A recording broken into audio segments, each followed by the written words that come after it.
I believe in the evil in human nature. This is a wicked world. In a wicked world, wicked people are born.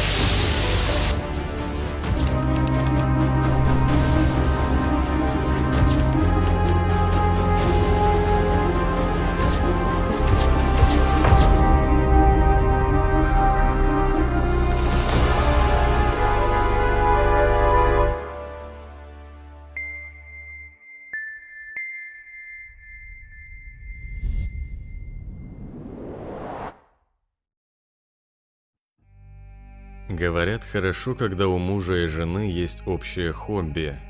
Но что если это хобби – убийство и изнасилование? Фред и Розмари Уэст – двое из самых плодовитых серийных убийц в британской истории. Они расправились по меньшей мере с 10 молодыми женщинами с 1973 по 1987, большинство из которых они насиловали и пытали. Фред и Роуз Уэст были на редкость гармоничной парой. Оба перенесли тяжелую травму в детстве, оба не могли похвастаться успехом у противоположного пола, но главным объединяющим фактором были садистские наклонности и жажда их удовлетворения. Хладнокровные выходки этой жуткой пары оставались незамеченными в течение 2 десятилетий. Детство и сумасшедшие родители. Фредерик Уолтер Стивен Уэст родился 29 сентября 1941 в небольшом городке в окрестностях Хертфордшира, Англия. Его родители Уолтер и Дейзи Уэст незадолго до его рождения потеряли первенца-дочь, и сын стал их настоящей наградой. Несмотря на то, что после Фреда у них родилось еще 6 детей, старший сын навсегда оставался их любимцем. Фредерик не был привлекателен внешне. От матери он унаследовал щербинку между зубов и кудрявые темные волосы. Но для мамы Дейзи он был особенным. Она никогда не скрывала своего обожания, окружала его лаской, заботой и брала к себе в постель. Из-за этого остальные дети сильно ревновали и часто ссорились с Фредом. Сама семья жила очень бедно, в скромном домике без электричества и элементарных удобств. Фред, который начал ходить в школу, не проявлял особого интереса к наукам и учился плохо. Очень часто хулиганил и дрался, когда его дразнили маменькиным сынком, из-за чего Дейзи Уэст каждую неделю вызывали к директору. Его мать часто повышала тон на директора и учителей за то, что те обижают ее сына.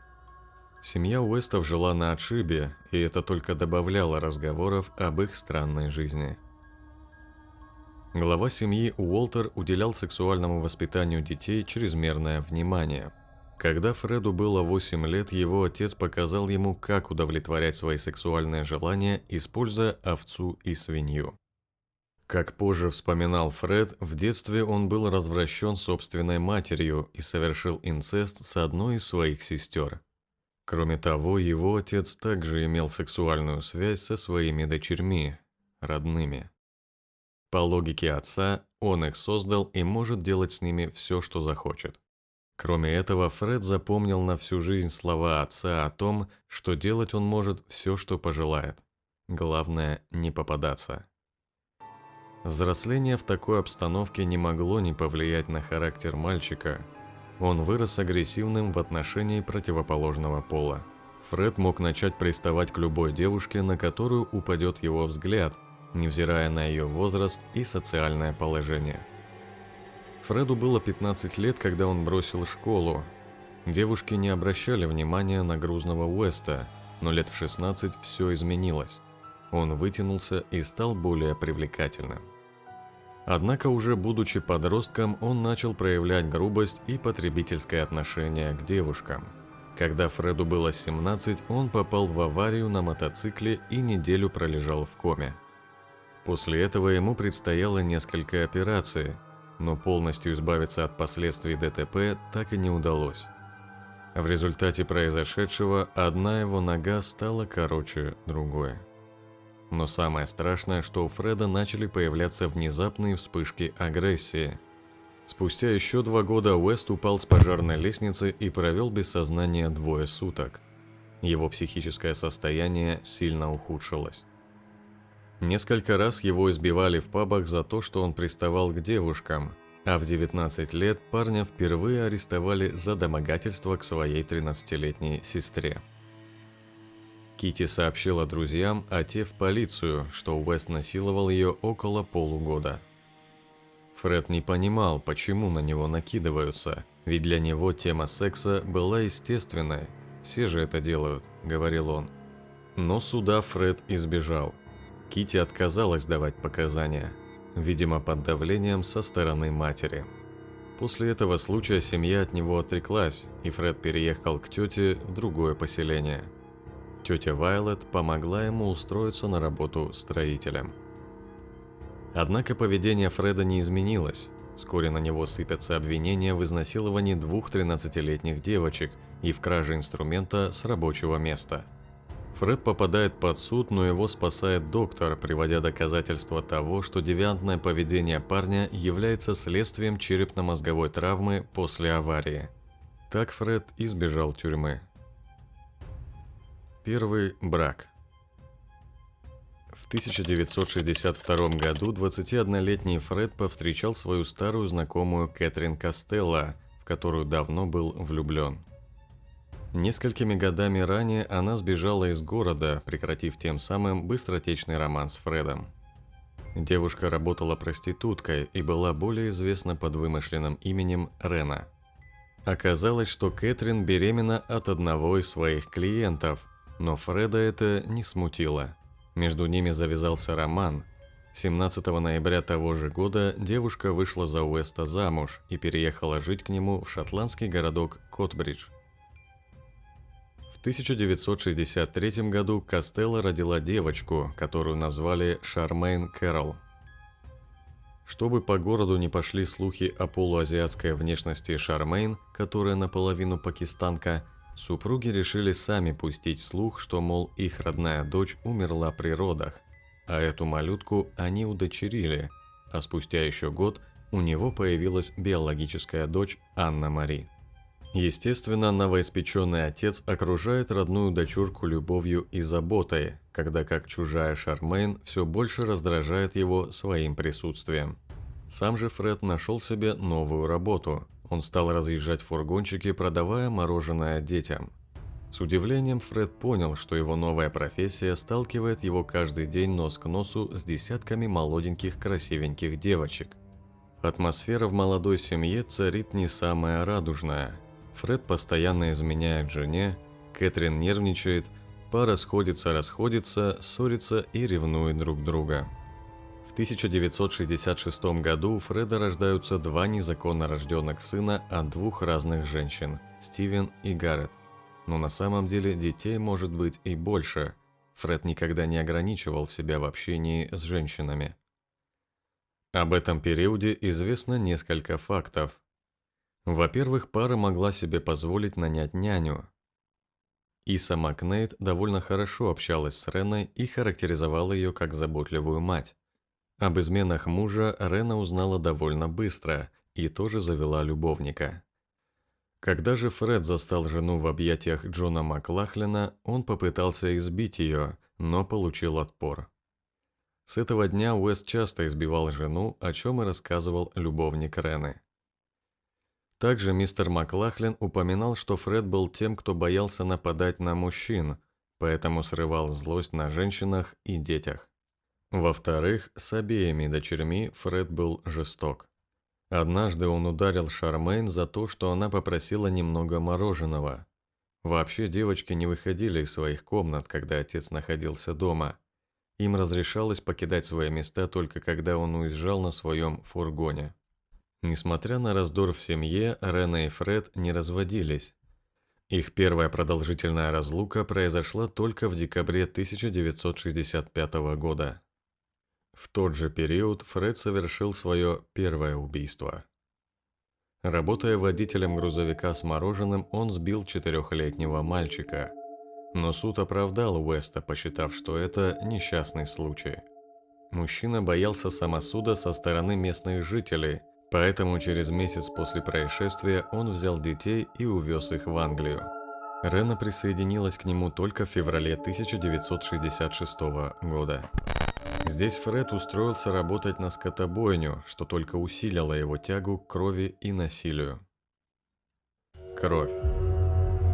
Считается, что именно благодаря новой работе Фред нашел для себя новое увлечение – кровь, мясо, трупы, смерть, и решил совместить с уже имеющимся сексом. И без того натянутые отношения с женой обострились. В тот период Уэст начал увлекаться садомазохистской порнографией.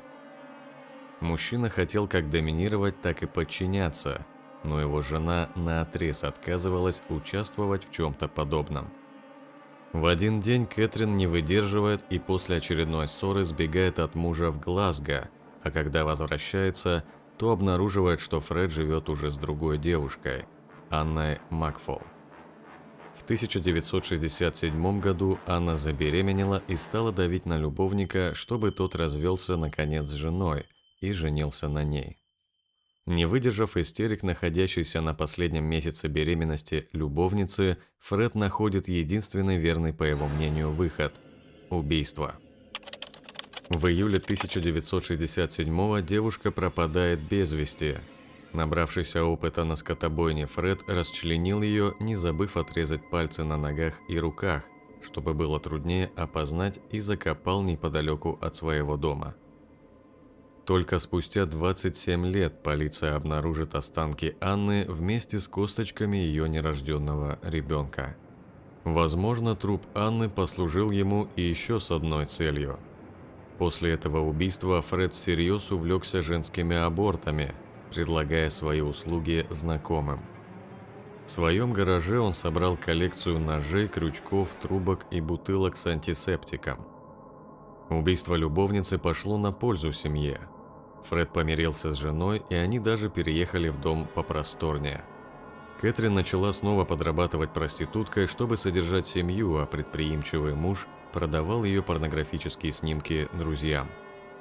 Спустя некоторое время Костелло, которая знала о романах мужа, пропала насовсем, оставив Фреду их детей.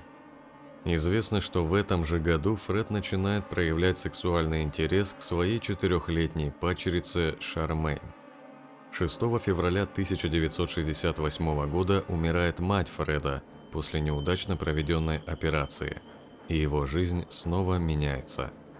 Он бросает работу на скотобойне, пытается найти себе другое достойное занятие. Пока однажды, устроившись в пекарню, он не встречает девушку своей мечты, девушку, которая навсегда изменит его жизнь. Ежедневно мы слышим истории чудовищных преступлений из разных стран и рассказываем вам, как распознать это чудовище еще в начале отношений. Иногда психопатов диагностировать бывает трудно даже специалистам, пока человек не проявил себя и не совершил преступление. Только за 2023 год потребность в психологах в России выросла на 43%, а количество вакансий увеличилось на 52%, по данным аналитиков HeadHunter. Если вы хотите сменить профессию, то сейчас самое подходящее время. Тем более, международный лицензированный институт психологии SMART выдает гранты от 40 тысяч рублей. Это покроет значительную долю затрат на обучение и сделает первый шаг к новой профессии легче и комфортнее. Выпускники института получают не только российский диплом о профпереподготовке, но и международный диплом MBA, который признается во всех странах мира и дает возможность трудоустройства в странах Европы и США. SMART дает гарантию первого заработка, прописанную в договоре. Еще на этапе обучения вы сможете начать проводить первые сессии с реальными клиентами и получать за это оплату. В SMART представлено более 35 образовательных программ по психологии. Вы сами выбираете, каким психологом вам хочется стать – детским, семейным, клиническим, гештальт-терапевтом, бизнес-психологом.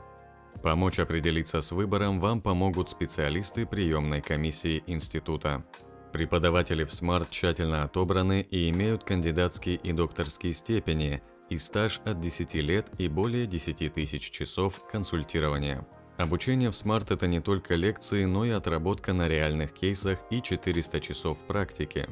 Студентов во время практической работы поддерживают и направляют тьюторы с психологическим образованием, которые рассказывают начинающим специалистам о том, как обрести уверенность в себе и не бояться проводить первые сессии с реальными клиентами. Институт является лидером в сфере онлайн-образования 2023 года, по данным независимого портала Сравни.ру. Все программы SMART признаются Общероссийской профессиональной психотерапевтической лигой, благодаря чему выпускники получают накопительные свидетельства с часами теории и практики. Это гарантия высокого уровня обучения и вашего признания в профессиональном сообществе. Переходите по ссылке в описании или сканируйте QR-код, который видите на экране. В ближайшее время с вами свяжутся специалисты приемной комиссии и помогут определиться с выбором подходящего курса. Новая глава. Розмари Паулин Летц родилась 29 ноября 1953 года в Девоне, Англия. Ее мать Дейзи Летц страдала от затяжной депрессии, и отец Билл Летц был обладателем диагноза параноидальная шизофрения. Папе Летц нравилось быть главой семьи. Он держал жену и детей в ежовых рукавицах, не скупясь на наказание за малейшую провинность. С работой у него не ладилось, работодатели почему-то не дорожили таким сотрудником, и Билл Летц срывал злость на своей стремительно беднеющей семье. Вот что вспоминает об отце его сын Эндрю. Если он думал, что мы слишком долго спим, он брал ведро с холодной водой и окатывал нас. Он мог приказать нам перекопать сад, и мы должны были перекопать весь сад. Он проверял нашу работу как полицейский надзиратель, а если ему что-то не нравилось, заставлял переделывать целиком. Нам не разрешалось играть и говорить, как другим детям. Если мы шумели, он брал в руки ремень или палку. Он мог избивать нас, пока мы все не станем сине-черными, пока мать, наконец, не вступалась за нас. А после мать приходилось самой от него прятаться. У Розмари было 3 старших сестры и брат. Незадолго до рождения самой Розмари тяжелая семейная жизнь отразилась на ее матери. Она была госпитализирована с острым приступом психического расстройства. Там Дейзи быстро поставили на ноги с помощью электрошоковой терапии, и многие утверждают, что такие манипуляции с матерью не прошли бесследно для еще нерожденного ребенка и впоследствии отразились на характере Розмари. Школа для девочки была сущей пыткой. Она часто становилась объектом насмешек, но вскоре и сама стала агрессивной. Училась она очень плохо. Войдя в переходный возраст, она стала проявлять все больше внимания своей сексуальности. Она могла намеренно ходить дома полураздетой, часто ложилась в кровать к младшему брату и сексуально домогалась до него. Сверстники не обращали на нее внимания, поэтому она переключилась на мужчин постарше.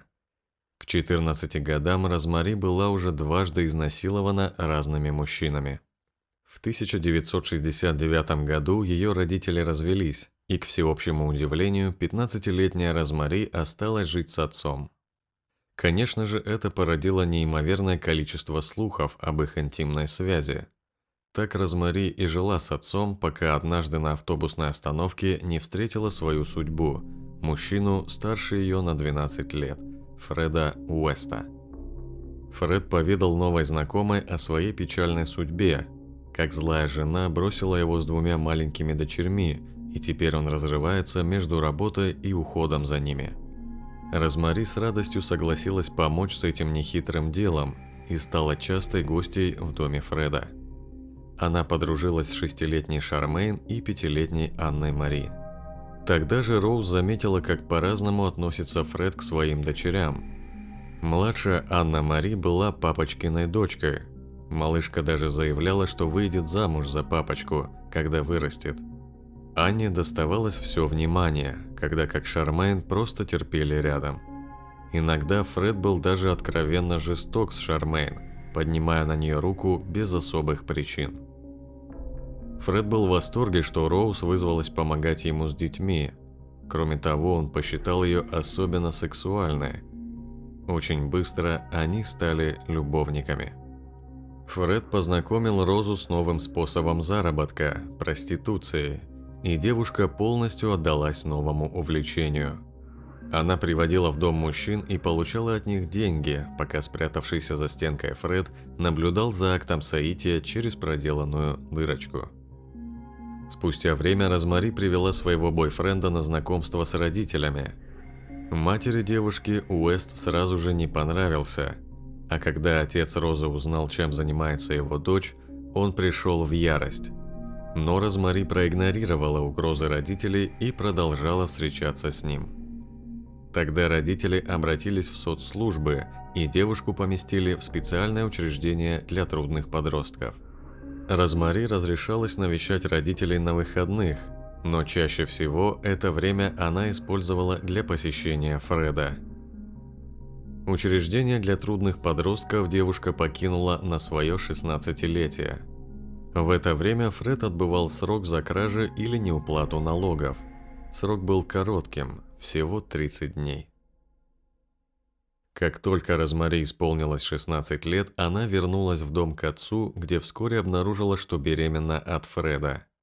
Не задерживаясь, она собрала чемодан и перебралась к любовнику. Создавшуюся идиллию нарушила вернувшаяся жена Фреда, Кэтрин. Она потребовала назад своих девочек, но Фред отказал ей и выгнал вон. С новой возлюбленной и 2 детками, потерявший работу Фред не нашел иного способа заработка, как опуститься до мелкого воровства и грабежей. Его вскоре задержала полиция и арестовала. Он находился в тюрьме, когда родилась их с Розмари первая дочь, названная Хизер. Таким образом, молодая 17-летняя мать осталась одна, без денег, с 3 детьми, 2 из которых были даже не ее. Естественно, забота о старших детях своего любовника стала тяготить. Тем более Шармейн и Анна-Мари не слушались ее, и ей приходилось бить их и наказывать.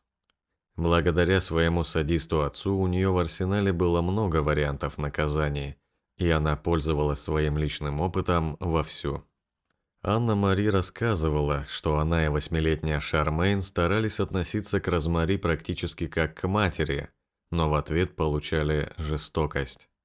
Шармейн за годы жизни с Фредом взрастила в себе способность стойко переживать как физические, так и моральные нападки.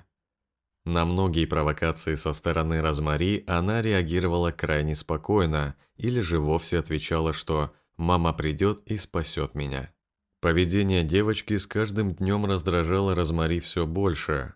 Дошло даже до колотой раны, о которой имеются медицинские записи, и датируются они мартом 1971 года, время, когда Фред отбывал наказание. Исчезла Шармейн до того, как Фреда освободили. На свидание к нему Розмари приезжала со всеми девочками. Это было 15 июня, но когда Фред освободился 24 июня, Шармейн уже не было. По одной из версий, пока Анна-Мари была в школе, Шармейн вывела из себя Розу в очередной раз, и та забила ее до смерти. На все возникшие в связи с исчезновением девочки вопросы Роуз отвечала просто. Шармейн забрала родная мать и увезла к себе в Бристоль. Следующие 24 года Роуз придерживалась этой версии. Кровавый секрет. Вскоре после этого Фреда выпустили из тюрьмы. Вести об исчезновении дочери он принял спокойно, даже радостно. Наконец-то избавился от неродной дочери. Этот кровавый секрет связал Розу и Фреда до конца жизни.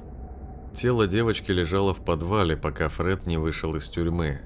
В отличие от остальных жертв, Шармейн он не расчленял, хотя после эксгумации не были найдены ее коленные чашечки, некоторые фаланги пальцев. Как оказалось позже, некоторые кости своих жертв Уэст оставлял себе в качестве сувениров.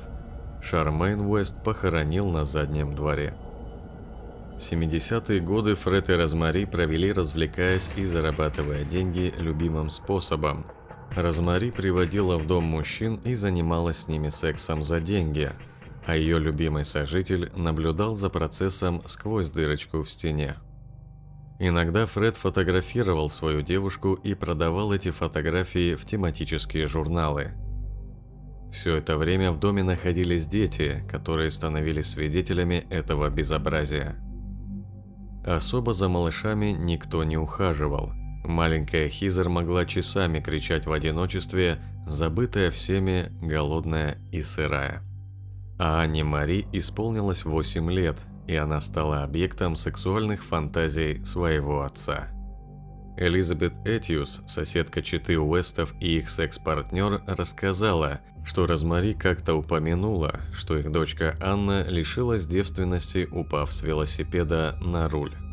Неизвестно, какова была причина такой откровенности. То ли Уэсты пытались понять, интересно ли будет Элизабет педофилия, то ли сразу пытались снять с себя все подозрения, заранее продумав историю. Все это время Кэтрин искала свою пропавшую дочку Шармейн. Она от отчаяния даже поехала к отцу Фреда, Уолтеру, но ничего не добилась. Однако отец рассказал о визите его жены сыну.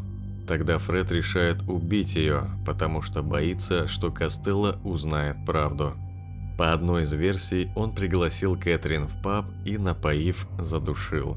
По крайней мере, когда раскопали ее тело, вместе с останками обнаружили небольшую узкую трубку в районе горла и пластиковый бумеранг. Мертвое тело жены Фред привез домой и сделал с ней то же самое, что когда-то сотворил с любовницей Анной Макфол. Отрезал ей пальцы на руках и ногах. Он упаковал ее останки в мешки для мусора и похоронил неподалеку от Анны. Никто не заявлял о пропаже Кэтрин, никто не хватился ее искать, поэтому и это убийство сошло ему с рук. Пополнение и роковой переезд.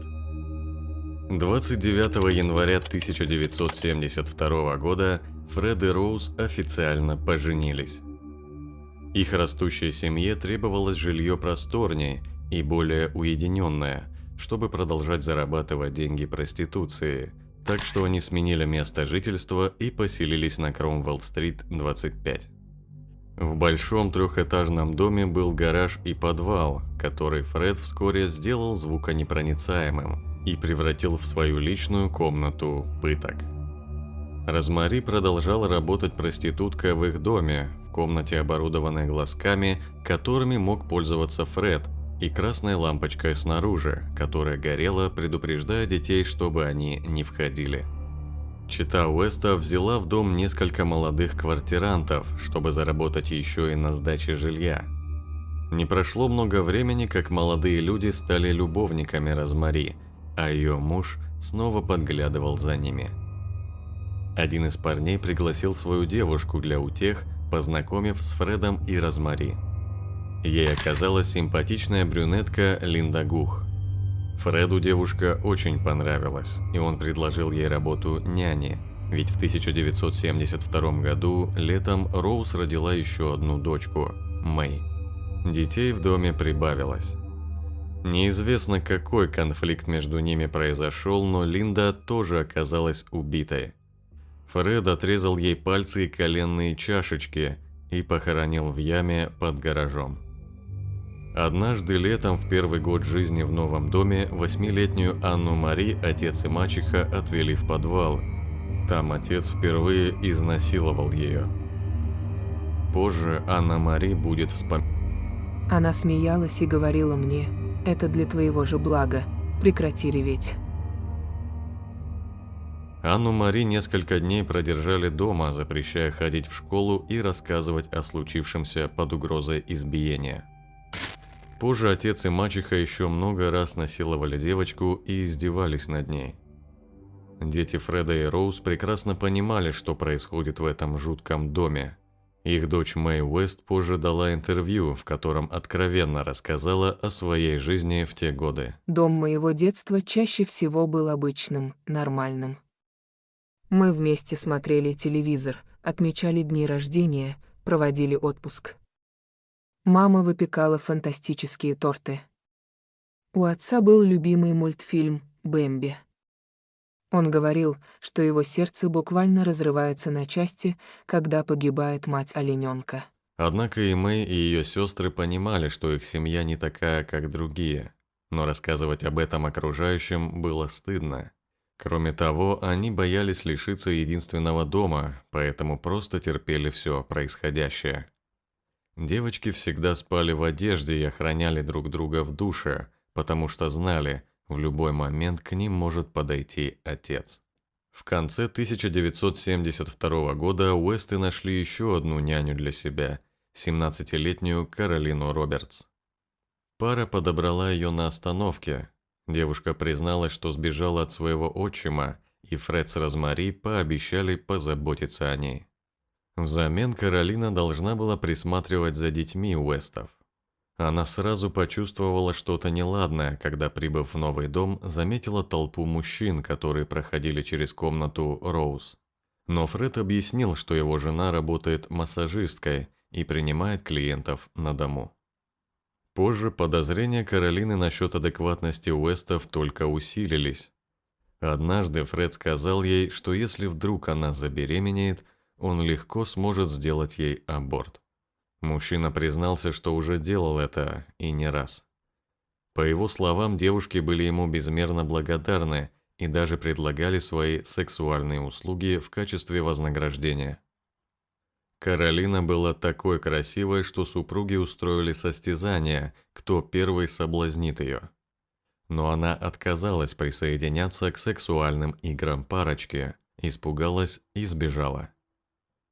Через несколько недель супружеская пара вновь повстречала Каролину на той же дороге. Они извинились перед ней и пригласили девушку на чашечку чая, чтобы хоть как-то загладить свою вину.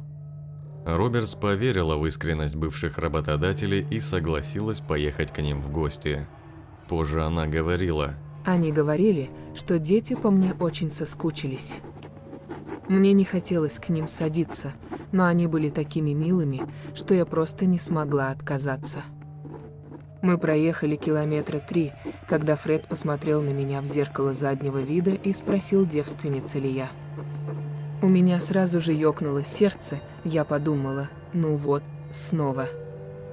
Он сказал Розмари, проверь, девственница она или нет. Та схватила меня за пах, я сопротивлялась. Фред съехал на обочину, остановил машину, повернулся и ударил меня по голове. Я потеряла сознание. Когда я очнулась, руки были связаны моим же шарфом. Они обматывали мне голову изолентой. Они говорили, что если я успокоюсь, они дадут мне чай, позволят привести себя в порядок и потом отвезут меня домой. И Роуз с Фредом так и сделали. Сняли изоленту, развязали мне руки и дали чай с сигаретой, чтобы я успокоилась.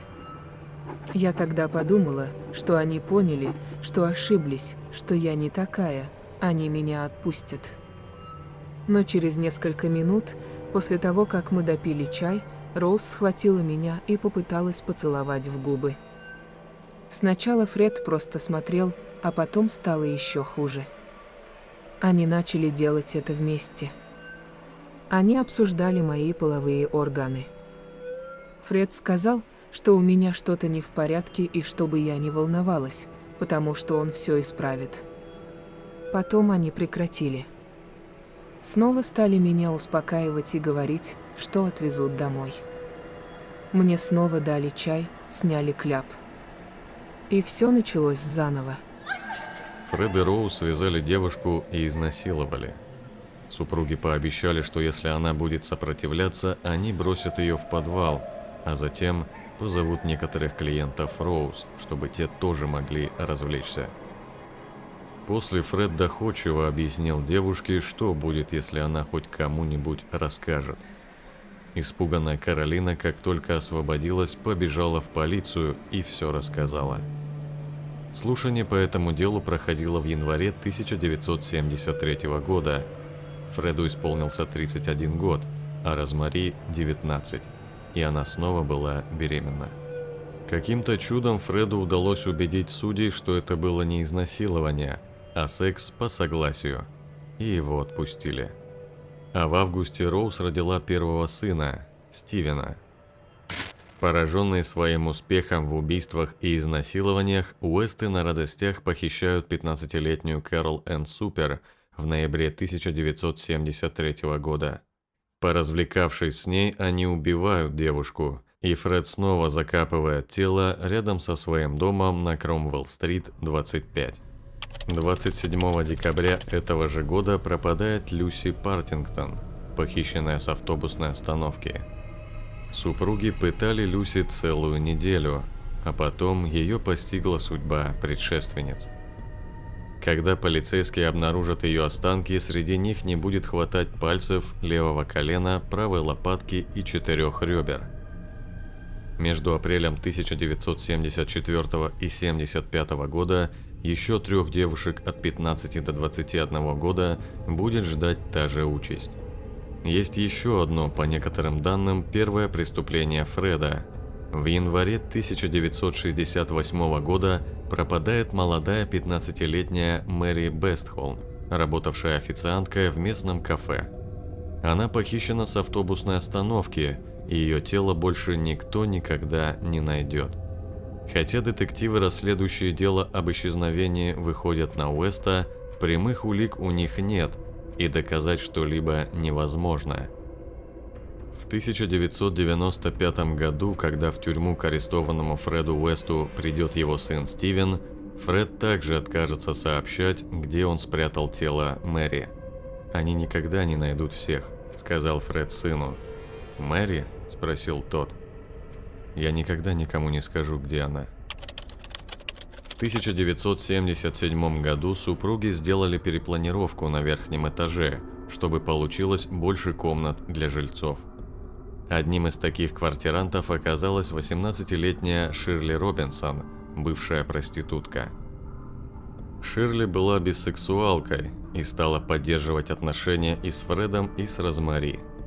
Она даже забеременела от Фреда одновременно с Роуз, которая, впрочем, родит не от мужа, а от одного из чернокожих клиентов. Несмотря на то, что Фред нормально отнесся к тому, что жена вынашивает полукровку, Роуз чувствовала себя неуютно, что их любовница скоро родит от ее мужа. Ей казалось, что Ширли хочет занять ее место, и нашла только один выход. Ширли должна исчезнуть. Через несколько месяцев после того, как Роуз родила дочку Тару, Ширли Робинсон присоединилась к остальным девушкам, убитым Уэстами. Но к тому времени под подвалом уже буквально не было места для трупов, поэтому ее закопали на заднем дворе рядом с черным входом. Фред не расстроился из-за потери своей любовницы и нерожденного ребенка. В ноябре 1978 года у Роуз и Фреда родился 6-й ребенок, дочка по имени Луиза. От Фреда также случайно забеременела его дочка Анна-Мария, но беременность получилась внематочная. В 1979 году Уэсты убили еще одну девушку, подростка Элисон Чемберс. Дети, живущие с ними под одной крышей, были в курсе всех дел их родителей, что мать их работала проституткой, а старшую сестру Анну-Мари насиловал отец. Когда Анна-Мари вышла замуж и съехала от родителей, отец сосредоточил свои желания на следующих дочерях – Хизер и Мэй. Хизер, бунтарка по натуре, сопротивлялась отцу, за что он часто ее избивал.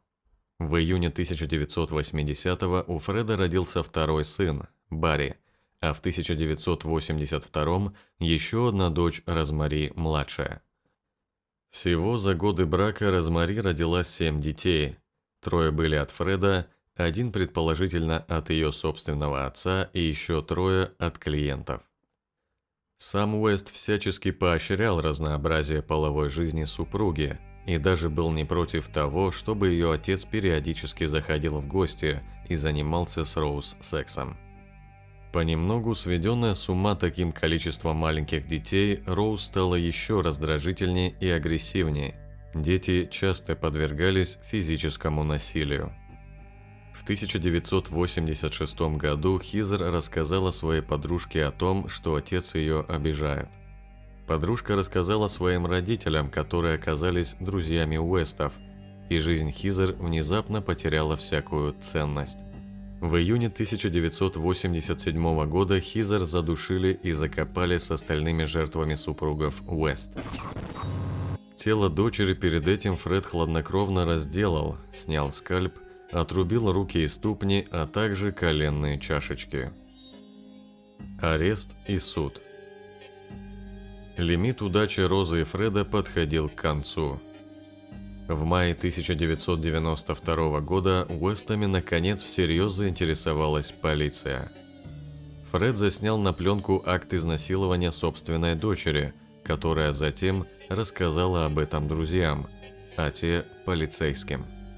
Полиция связалась с первой женой Уэста, Кэтрин, и та в подробностях рассказала в свое время об извращенных сексуальных предпочтениях своего мужа.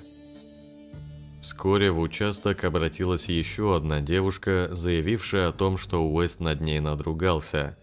Полиция получила ордер на обыск дома.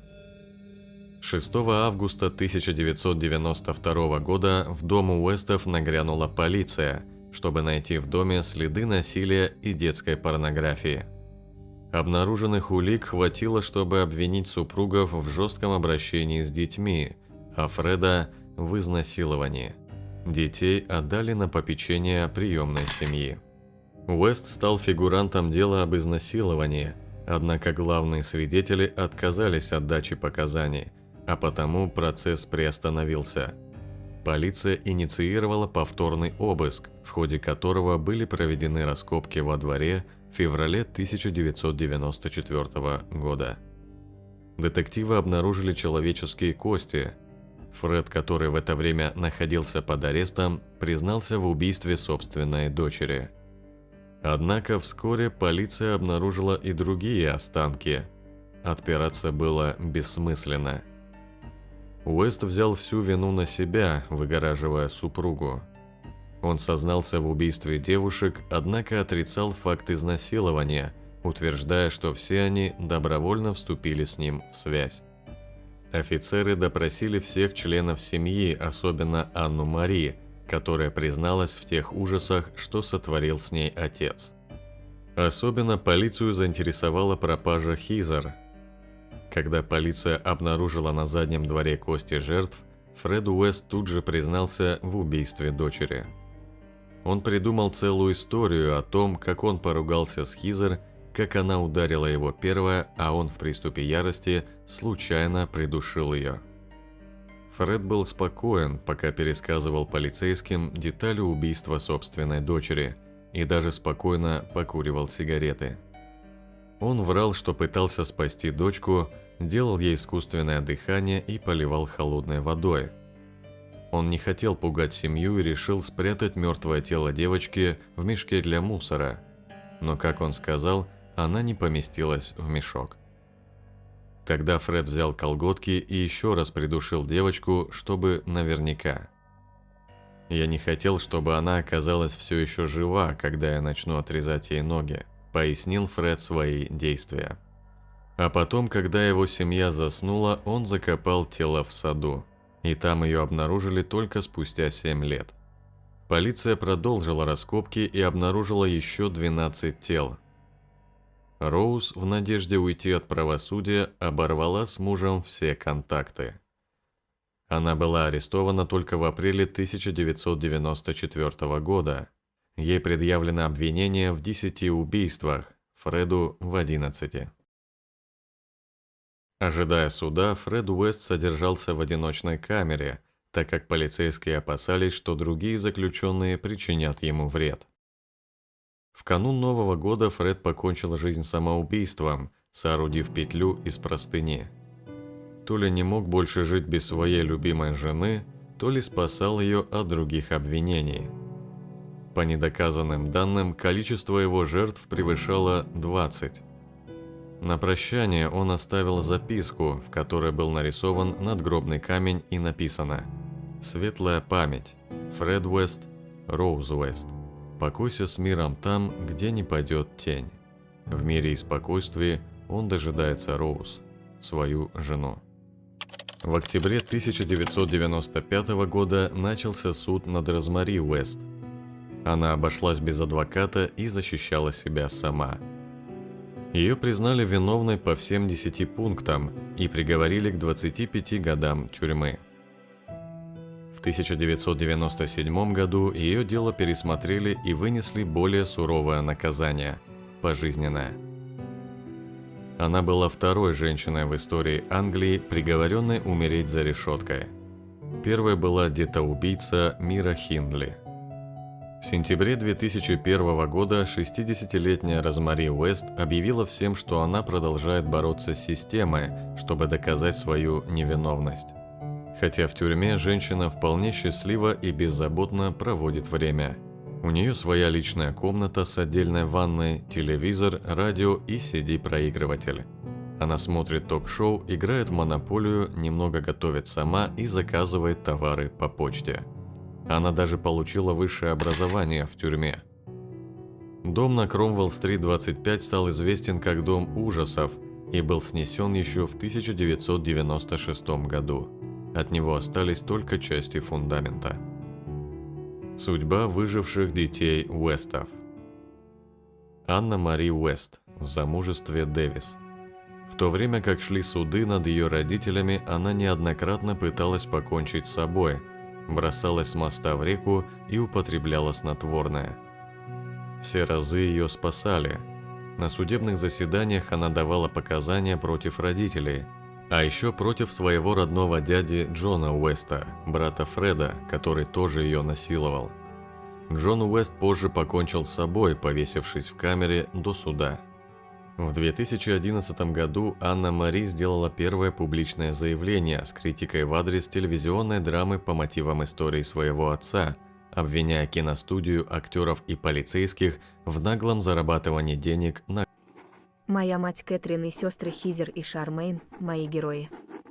А я как была 8-летней трусихой, так и осталась ей, когда сбежала из дома. Моя мать и сестры боролись до конца, за что и заплатили высокую цену. А смотреть, как какой-то актеришка изображает моего отца, убивающего их, это оскорбление их памяти. Они были реальными людьми, а не просто именами в газетах, они достойны уважения. Мэй Уэст. Я очень волнуюсь, когда люди узнают, кто я на самом деле. И я очень переживаю, что мой маленький сын узнает, кто его бабушка и дедушка. Моя дочка уже выросла и сама узнала историю семьи, она как-то увидела кредитку своего дяди и фамилию на ней – Уэст. Погуглила и сложила 2 плюс 2. Хотелось бы мне, чтобы она узнала это по-другому. Моему сыну скоро 9, и я так не хочу ему говорить об этом. Я хочу, чтобы у него было нормальное детство. Иногда я хочу избавиться от своего прошлого и сбежать куда-нибудь в Австралию, но, думаю, власти Австралии не пустят меня к себе в страну после того, что творил мой отец. Мой муж как-то хотел поступить на службу полицейским, но ему не дали работу, я думаю, что это все из-за меня. Я чувствую себя отверженной. Когда мы были детьми, государство опекало нас, потому что мы были из ужасной семьи. А теперь государство следит за нами, потому что мы проблемные, и ждет ужасов от нас. Мэй тоже стала жертвой насилия со стороны своих родителей и дяди Джона в возрасте 5 лет. Девушка посещала свою мать в тюрьме на протяжении 10 лет. Она приносила ей передачки, покупала одежду и еду, которую та просила. Я тогда не понимала, что мама использует меня. Она была такой ласковой, брала меня за руку, постоянно обнимала меня, говорила, что любит, хотя до этого ни разу в жизни не говорила такого. У моей мамы много лиц, для каждого ребенка у нее было свое лицо. Мое предназначение было ухаживать за ней. Она писала из тюрьмы мне каждую неделю, уверяя меня, что во всем был виноват отец, а она лишь заключила с ним пакт, чтобы он меньше трогал детей, поэтому помогала ему. Я задала ей вопрос про Хизер, и она ушла от ответа. С тех пор я не приходила к ней, и она не писала мне больше. Я разорвала эти порочные отношения. Сейчас Мэй счастлива замужем. У нее есть сын и дочь. Она поддерживает тесный контакт с представителями горячей линии помощи жертвам преступлений. Также каждую неделю она посещает психотерапевта. Стивен Уэст. Вместе со своей сестрой Мэй Стивен написал автобиографическую книгу о своей жизни с убийцами-родителями.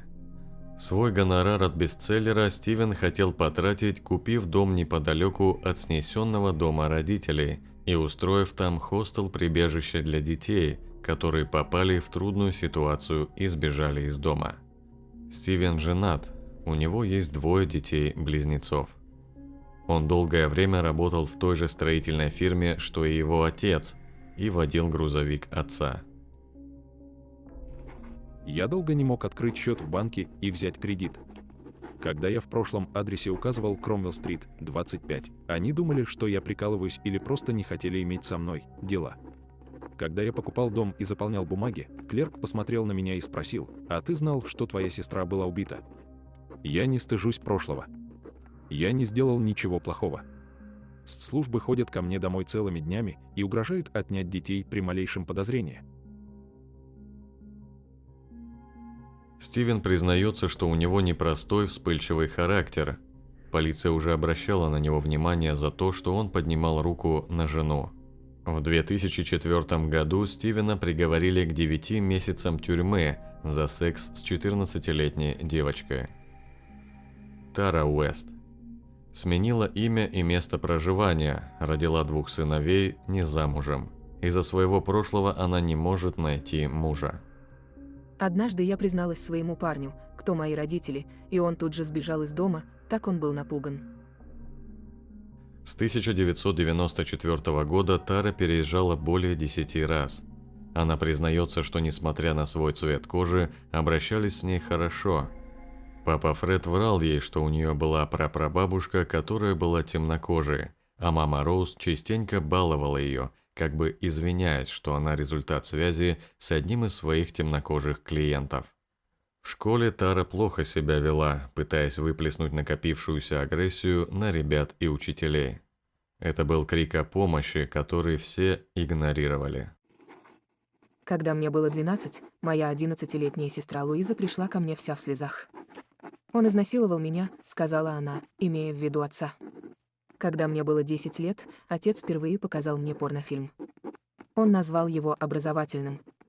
Отец занимался сексом с мамой прямо у нас на глазах, а мы пытались просто игнорировать все это. Сама Тара избежала насилия со стороны отца. Луиза Уэст. Из слов ее сестры Тары ясно, что Луиза тоже подвергалась насилию со стороны отца. Про младших детей, Роуз-младшую, Лучьяну и Барри, мало что известно. Они сменили имена и разъехались по стране. Утверждается, что они очень редко, но поддерживают контакт со старшими сестрами. Психологический портрет Розмари и Фреда Уэстов. В полицейских архивах главная роль в этой истории принадлежит Фреду Уэсту, поскольку он из любви к жене сознательно взял всю вину на себя. Он был психически неуравновешенным, нестабильным домашним тираном, по инициативе которого и начались все эти ужасы, то есть принадлежал к дезорганизованному типу серийного убийцы. Психологический портрет Розмари Уэст, конечно же, не обойдется без детских травм. Еще во время беременности ее мать прошла электросудорожную терапию, что, по утверждению врачей, занимавшихся делом Уэстов, могло привести к перинатальной травме девочки. О дальнейшем детстве Розмари Полин Летц известно мало, только то, что она пережила развод родителей, плохо ладила с другими детьми, предпочитала держаться в стороне. Тихая, неразговорчивая. Так описывали ее бывшие одноклассники. По всей видимости, отношения с матерью у девочки тоже не складывались, потому что сразу по достижении 16 лет она поселилась у отца. В это время произошло одно из главных событий, окончательно сформировавших ее будущее. Розмари насиловал отец. И, исходя из последующих действий девушки, ей это нравилось. С точки зрения психологии можно предположить, что Розмари страдала нимфоманией. Это доказывают ее неоднократные половые акты с собственным отцом, отсутствие жалоб окружающим, а затем связь с мужчиной вдвое старше, в котором, вероятно, она продолжала видеть отца. Розмари знала об увлечении мужа другими женщинами, включая собственных дочерей, и относилась к этому совершенно спокойно. Более того, принимала в них активное участие под наблюдением множества установленных самой же четой камер. Давний инцидент с отцом убедил ее в том, что это нормально, и психически нездоровая женщина собиралась передать тот же опыт дочерям. В то время как Фред насиловал их, Розмари держала девушек за плечи и говорила, что все это делается ради их же блага, в качестве подготовки к будущему браку. Удивительно, что за исключением Хизер, остальные дети воспринимали действия Уэстов абсолютно нормально, не считая нужным обращаться в соцопеку или рассказывать о чем-то школьному психологу. На суде они даже выступали в защиту матери, в один голос заявляя «она невиновна». По словам соседей, дети семьи Уэстов, несмотря на то, что район был довольно-таки бедным, а из их дома-отеля на Кромвелл-стрит нередко доносился подозрительный шум с криками, были одеты опрятней всех. Синяков соседи тоже не замечали. Розмари была полностью убеждена в том, что заботится о своих детях, и если они ведут себя непокорно, то заслуживают самого сурового наказания, вплоть до самой смерти. По этой причине Розмари повторяла на суде, что невиновна, и от своих слов так и не отказалась, даже в тюрьме подавая апелляции на пересмотр своего дела. Воспитанные ею дети повторяли то же самое. Экранизация ужаса. Фред Уэст стал героем мультфильма 2001 года по мотивам комикса «Виз», в котором также был изображен еще один британский серийный убийца Гарольд Шипман. В 2011 был снят мини-сериал «Попечитель» по мотивам преступлений Уэста. Основанная на реальных событиях драма повествует о Джанет Лич, чьи отношения с Фредом Уэстом сыграли ключевую роль в привлечении к ответственности его жены Розмари Уэст.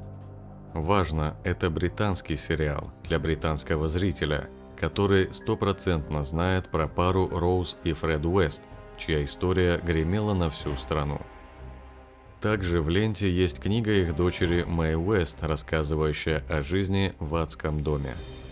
Мэй Уэст также написала книгу «Люблю тебя, мама». Мои родители – маньяки Фред и Розмари Уэст. На основе собственных воспоминаний и тюремных писем матери Мэй Уэст рассказывает свою историю взросления. Каково это, когда твоя детская спальня в подвале – самое настоящее кладбище? Как принять тот факт, что твои родители жестко убивают людей? Что твоя мама монстр, а отец тебя сексуально домогается? И почему именно тебе, в отличие от любимой старшей сестры, повезло спастись? Невероятная и трагичная история Мэй Уэст – это история выживания и борьбы с травмой длиною в жизнь. Дорогие подписчики и гости канала, как вы думаете, что в действительности сподвигло Розмари и Фреда на такую зверскую жестокость даже к собственным детям, не говоря уже о других невинных жертвах? Почему столько лет они оставались незамеченными? Делитесь своим мнением в комментариях, а также не забывайте ставить лайк на видео и подписываться на канал, чтобы не пропустить новые выпуски.